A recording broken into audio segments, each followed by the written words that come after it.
எவ்வளோ நேரம் தான் அப்படி வெளியே நின்றுக்கிட்டு இருப்பேன்? 10:30 மணி ஆச்சுன்னு அதில் காணேன்.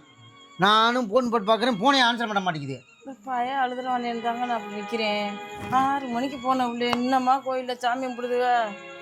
6 மணி, அரை மணி நேரத்தில் சாமியை கும்பிட்டு வந்துடுறேன். பிடிச்சி வச்சுக்கோங்க நீ அப்படின்னு. வேற பயலை வாங்கி வச்சுக்கிட்டு இருக்க, இல்லைன்னா கொடுத்து போக சொல்லியிருக்கணும். ஏங்க இந்த இருக்கா கோயிலில் போய் சாமி கும்பிட்டு வர ஒரு அரை மணி நேரத்துக்கு நம்ம இது கூட வச்சுக்கலைன்னா அப்புறம் என்னதே ஐயா. அப்பத்தா நானும் 10 ட்ரிப்பு ஃபோன் பண்ணிட்டேன். இப்படி வாசலை பார்க்குறேன். காலை 2 அழுதுருவானே. அழுதுட்டு அண்ணா நீ மல்லு கட்ட முடியாதே, பால் கழுவானே. நான் மயங்கி போய் நிற்கிறேங்க. இந்த பையன் எப்போ கூட்டிகிட்டு வருவாங்க? புலம்பாத வந்துடுவா பார்ப்போம். 4 நேரம் 2 நேரம் அடித்தேன், இன்னும் ஒன்றும் பதிலை காணேன், ஆன்சர் பண்ண மாட்டேங்குது. நான் 10 தடவை அடிச்சிட்டேங்க. இங்கே அடித்தா 11. ஃபோனும் அட்டன் பண்ண மாட்டேங்கிற அவங்கள. நீ கேட்டால் சொல்லுவான். நான் பேக்குகளை போட்டு வச்சுருந்தேன். பேக்கை புடுங்குற கவுண்ட்டு போகிறா.